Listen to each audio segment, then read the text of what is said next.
Kian Kojandi. Un putain de meurtrier. Un putain de meurtrier sanguinaire. J'avoue, j'ai sous-estimé, je m'y attendais pas. Moi, je pensais que Bref 2, ça allait être une petite série sympa à regarder avec sa copine. Premier épisode, j'ai compris qu'en fait, il était là pour blesser les gens. Vraiment, pour blesser. Je me sentais même pas concerné. Mais je me suis dit, s'il y a des mecs en dépression qui regardent cet épisode, enfin, la série, ils vont se foutre en l'air. Ils vont se foutre en l'air. Non, c'est obligé. Carrément, j'ai envie de faire de la prévention. Message à tous ceux qui se voilent la face. Ce n'est pas une série laïque. Cette série a pour mission de vous retirer le voile, de vous l'arracher. Et au vu du succès de la série, il y a une communauté qui a pris un coup. Je vais pas dire laquelle, mais normalement, si t'as capté, faut que je me calme. Bref, Bref 2, aujourd'hui, c'est pas le sujet de la vidéo. Aujourd'hui, amigo, on va s'intéresser à l'auteur principal, que dis-je, au criminel principal de cette série. Vous l'avez deviné, aujourd'hui, on va s'intéresser à la mentalité de Kian, a.k.a. Kojandi. Récemment, il s'est fait interviewer par monsieur Hugo Décrypte. D'ailleurs, l'interview, grave intéressante. Là, tu vas me dire, mais pourquoi elle est grave intéressante? Je vais te répondre parce qu'elle a été riche en réflexion. Là, tu vas me dire, comme... Et c'est là que la vidéo commence. Jingle! Première réflexion, le chemin. Après avoir regardé toute l'interview, je me suis vite rendu compte qu'il y a une philosophie qui domine toutes les autres et qui guide toutes ses actions. C'est la philosophie du chemin. Pour ceux qui ne connaissent pas, la philosophie du chemin, ça consiste à se concentrer sur le parcours et non la destination. L'objectif, c'est de trouver le bonheur dans ce que tu fais ici et maintenant, au lieu d'attendre qu'un résultat futur te rende heureux. Et dès le début de l'interview, tu peux le comprendre avec ce passage. Et ça a été la meilleure compréhension de ma vie, c'est viens, on arrête de vouloir réussir, viens, on fait juste les choses parce qu'on a envie de les faire. Viens, on fait juste les choses parce qu'on a envie de les faire. Avec cette phrase, tu peux déjà entrevoir la philosophie du chemin. Le fait de vouloir faire quelque chose qui te plaît ici et maintenant. Mais il y a un problème. Et ce problème se situe juste avant ce qu'il vient de dire. La meilleure compréhension de ma vie, c'est viens, on arrête de vouloir réussir. Comment ça? Comment ça, il faut que tu arrêtes de chercher à réussir? Là, on est sur un truc intéressant. Comment il en est venu à se dire ça? Parce que réussir, on veut tous réussir. Alors comment il en est venu à se dire, il faut que j'arrête de chercher à réussir? C'est intéressant, non? C'est parti. Le problème, c'est pas le mot réussite. Le problème, c'est la définition que tu lui donnes. La réussite, c'est subjectif, ça dépend de chacun. Ça dépend de ce que toi, tu considères comme important. Tu saisis ou pas? Non? Ok, bon. Je vais te donner un exemple. On va dire que ton objectif, c'est de faire un max d'argent le plus rapidement possible. Et pour ça, t'es prêt à faire des choses qui ne te procurent aucun plaisir. C'est cliché, mais c'est grave comment? Sur le moment, comme ta définition de la réussite, c'est d'être blindé à mort, eh bah t'as un mantra d'enculé. Le mantra, c'est qu'importe comment tu y arrives, du moment que tu y arrives. Attends seulement. Le temps passe et tu te rends compte que d'année en année, en toi, il y a un truc qui tronche de plus en plus. Et puis vient un jour où t'en peux plus. Et là, tu te rends compte que c'est le manque de bonheur au quotidien qui est en train de te détruire. Et l'exemple que je t'ai donné, c'est ce qu'a compris Kian. Il avait une mauvaise définition de la réussite. Mais ça, il l'a compris inconsciemment. Mais c'est à partir de ce moment-là qu'il s'est donné un tout nouvel objectif. Il s'est pas donné l'objectif d'arrêter de chercher à réussir. Il s'est donné l'objectif de réussir à prendre du plaisir là, maintenant, tout de suite. Pas plus tard, pas avec un résultat qui va arriver dans le temps. Allez, on enchaîne. On passe à la deuxième réflexion. Laissons les idées arriver. À l'intérieur de moi, j'avais pas de grand chose à raconter. En fait, je préfère rien dire quand j'ai rien à dire. C'est vraiment, laissons les choses arriver, laissons les idées arriver. Une bonne idée, c'est tous les 6 mois. On va dire tous les ans, même des fois, une très bonne idée. Ça met du temps, c'est comme du vin, quoi. Premier point, le fait de la fermer quand on n'a rien à dire. Totalement d'accord avec lui. Carrément, il y a une citation connue qui dit « Celui qui ne sait pas contrôler sa langue ne contrôle pas sa vie ». Ça, c'est de la citation qui cite ça. Savoir se taire, c'est montrer une grande maîtrise de soi. Même moi, j'ai du mal à tenir ma langue parce que c'est pas quelque chose d'évident. Pourquoi? Parce que nous, on est des humains et on réagit très facilement aux émotions qu'on reçoit. Et ça demande un grand contrôle d'analyser et de se dire, est-ce que là, ce que je vais dire, c'est important ou pas? T'as capté ou pas le raisonnement? Dans le passage que je vous ai montré, il développe la réflexion qu'il faudrait laisser les idées venir. Est-ce qu'il a tort ou pas? Je sais pas. Mais moi, j'ai une réflexion différente. Je dirais plutôt que n'attends rien. Reste en mouvement. Don't stop. D'ailleurs, don't stop. Si tu cherches un objet pour t'aider à garder cette mentalité, si tu cherches à transformer ta chambre en un lieu propice au charbon, le drapeau Don't Stop, toujours disponible. Le lien dans la description. Bao! Je disais donc, n'attends rien, reste en mouvement, don't stop, va chercher les idées et dès que t'en chopes une qui te hype, tu la réalises. C'est avec l'expérience que tu vas acquérir en agissant que tu vas pouvoir distinguer les bonnes idées des mauvaises. Carrément, revenons à la première réflexion. Le plus important, c'est que tu prennes du plaisir à réaliser ton idée. Ensuite, ce qui fera dire si ton idée, elle est bonne ou pas, c'est si tu as réussi à faire de l'argent avec. Allez, on enchaîne, on passe à la réflexion suivante. Plus rien de nouveau.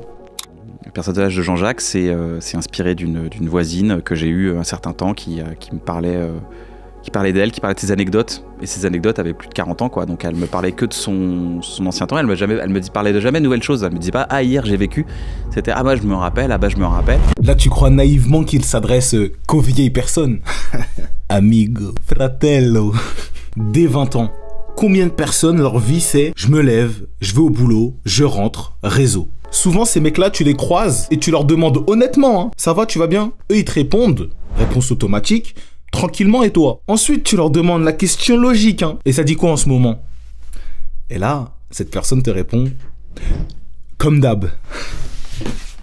Le comme d'habitude, c'est un indicateur très précieux pour que tu te rendes compte à quel point ta vie, elle est en train de devenir comme celle de la vieille dame qui n'a plus jamais rien tenté de sa vie. Et bien sûr, quand je vous raconte cette histoire, je vous raconte pas l'histoire d'un mec qui répond comme d'habitude aux gens à qui il a pas envie de raconter sa vie. Là, je vous parle à un mec, vraiment, c'est pas qu'il a pas envie de raconter sa vie, c'est vraiment, ses journées, c'est comme d'hab. Répondre comme d'hab, c'est sous-entendre que t'as rien fait de nouveau. Et faire quelque chose de nouveau, je dis pas que c'est grimper l'Everest. Faire quelque chose de nouveau, ça peut être apprendre une nouvelle recette, demander une augmentation à son patron, ou, je sais pas moi, apprendre une nouvelle activité, n'importe. Juste, t'es tenté de faire quelque chose. Que tu sois jeune ou vieux, tant que tu respires, tu peux décider de vivre. Et vivre, c'est tenter des choses, plus communément appelées sortir de sa zone de confort. Le résultat, on s'en fout. Ce qui nous importe, on l'a compris, c'est le chemin. Alors essaie de vivre une vie que tu aurais aimé vivre 2 fois. La prochaine fois qu'on te demande, ça dit quoi?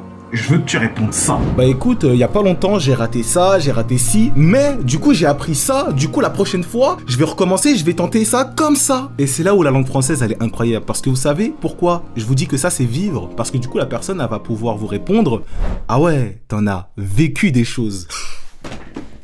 La langue française, une langue française que je ne maîtrise vraiment pas, mais je fais de mon mieux. Allez amigo, on passe à la prochaine réflexion, la pression du temps. Bonne ou mauvaise chose? Il y a cette phrase qui est très forte. Il avait besoin de s'asseoir 30 secondes. Il est resté assis 20 ans. Qu'est-ce qui fait, selon toi, que cette phrase, elle parle à autant de monde? Ou elle effraie, d'ailleurs, dans certains cas. C'est peut-être une peur. C'est peut-être une peur intérieure de... Tu sais, j'ai l'impression que dans notre société, on nous nourrit aussi pas mal de pression. On est beaucoup entouré de « il faut », d'injonctions, de « il faut trouver un métier à 18 ans. Une fois que tu as fini, il faut trouver un cursus scolaire. Il faut intégrer une école. Il faut avoir des bonnes notes. » Si j'ai un truc à dire, c'est que prenez le temps, vous avez le temps. Essayez des trucs. Et si il y a des trucs que vous aimez pas, bah c'est une bonne nouvelle. C'est pas par là qu'il faut aller. Putain, là il y en a des choses à dire. Ok, on va commencer par la pression. Imagine un arc. Si tu tires trop, la corde elle casse. Et casse. Si tu tires pas assez, il n'y a pas assez d'énergie. Par contre, si tu tires suffisamment... Et j'adore ce mème de Léonard. Si tu tires suffisamment... Jackpot. L'humain, c'est pareil. Trop de pression, tu vas fuir la situation, tu vas pas passer à l'action. S'il n'y a pas assez de pression, tu vas rester là à rien faire, et en plus de ça, tu vas croire que t'as le temps. Savoir doser la pression, c'est pas chose simple. Il faut trouver l'équilibre. Et pour trouver l'équilibre, il faut vivre. Oh là là, tout s'enchaîne parfaitement. On revient à la réflexion précédente. Et c'est quoi vivre? Je vous le rappelle, bah j'ai raté ci, j'ai raté ça, mais j'ai appris ça, du coup la prochaine fois, je vais tenter ça comme ça. Ça, c'est vivre. Maintenant, dans ce passage, il y a un truc où je suis pas d'accord. Si j'ai un truc à dire, c'est que prenez le temps, vous avez le temps. Prenez le temps, vous avez le temps. Prenez le temps, oui. Vous avez le temps? Non. On revient sur la philosophie du chemin. Cette philosophie, elle est incroyable parce qu'elle te pousse à être heureux maintenant, dans chaque action. Et pourquoi j'insiste autant sur le maintenant? Parce que là, tout de suite, t'es vivant. Demain, peut-être pas. La vie, c'est pas un CDD. La vie, c'est de l'intérim. Du jour au lendemain, t'es en fin de mission, t'es choc-barre. Et le paradoxe avec ça, c'est que même si tu sais pas quand est-ce que tu vas mourir, tu dois prendre le temps de faire les choses qui vont te rendre heureux là tout de suite. Et j'ai pas dit prendre le temps de glander. J'ai bien dit prendre le temps de tenter des choses. Le temps, c'est la plus grande richesse de l'homme, blablabla. Oui, tout ça, on l'a compris. Mais maintenant là, tant que tu respires, tant que t'es en vie, la vraie question c'est... Qu'est-ce que tu fais de ton temps? Qu'est-ce que tu prends le temps de faire? Ça, c'est des vraies questions, ça. Hein. On peut passer à la prochaine réflexion. Je vais retirer ma veste parce qu'avec toutes ces questions-là, je commence. Comment on reconnaît un bon choix? Et comment est-ce qu'on peut savoir si nos choix sont les bons? Le matin, le premier truc que tu fais, genre boire ton thé ou ton café ou ton chocolat chaud, ça te rend heureux. Ça, c'est un truc que j'ai remarqué. Quand tu fais un bon choix dans la vie, tu te lèves le matin et tu te dis « Putain, il a bon goût ce café ». Alors j'adore cette image du café. Après je sais que tout le monde n'est pas réceptif à cette image parce que ça demande d'être à l'écoute de son instinct. Et quand je parle d'instinct, je parle pas de la voix dans ta tête qui fait que de te faire douter, qui te dit d'avoir peur, nanani nanana. L'instinct c'est plus genre du feeling. C'est le genre de mec, il t'aime bien, mais la flemme de te parler et juste il te prévient par des ressentiments. Mais là où j'aimerais qu'on aille plus loin dans cette réflexion de comment on reconnaît un bon choix, c'est que pour moi, tous les choix que tu prends dans la vie, avec du recul, ils peuvent être bons à une seule condition. À un moment donné, tu sois content d'être là où tu es aujourd'hui. Que tu sois capable d'être fier de la personne que tu es devenue et de la vie que tu mènes. C'est seulement ça qui peut transformer tous tes choix, même les plus mauvais, en bons. Vous me connaissez un peu maintenant, j'aime bien créer des citations. Écoutez celle-ci. Il n'y a pas de bon ou de mauvais choix. Par contre, il n'y a que deux façons d'utiliser son passé. Une pour avancer et l'autre pour rester là où tu es. On peut passer à la dernière réflexion de Kian.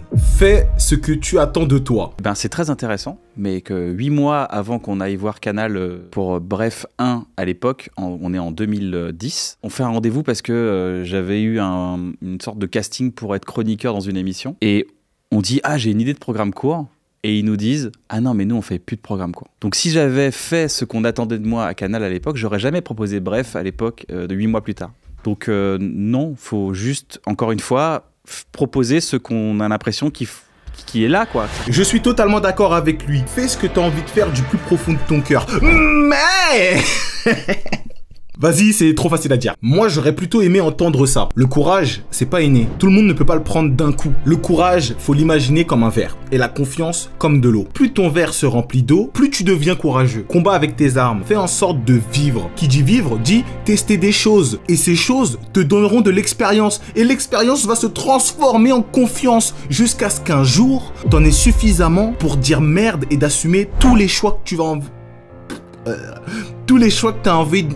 Wesh, tous les choix que tu as envie d'entreprendre. Le bonheur n'est qu'une question de courage, le courage n'est qu'une question de confiance. Et sur cette belle citation, nous pouvons enfin passer à la conclusion.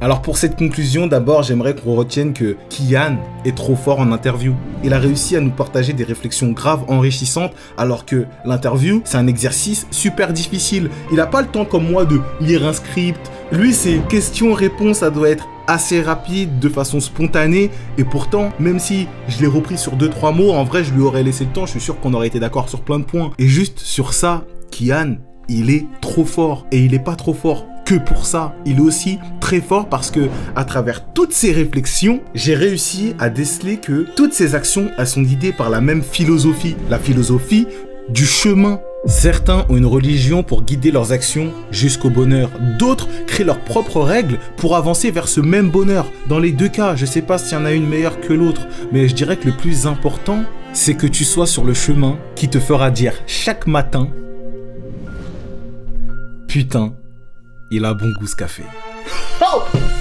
prenez soin de vous et ensuite de vos projets. C'était Big Slay. Big love. Bah.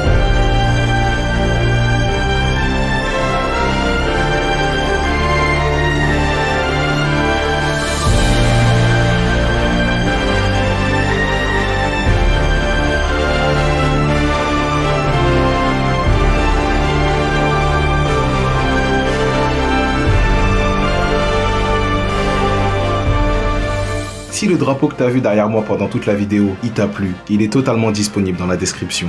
Et si tu veux passer un autre moment avec moi, il y a l'épisode précédent qui est juste ici. Tu vois, les choses, elles vont très vite. Et avant que tu partes, s'il te plaît, laisse un... T'as capté? N'oblige pas à dire la phrase. Laisse un petit... Bien sûr, c'est si la vidéo t'a plu, ok? Vas-y, à la prochaine.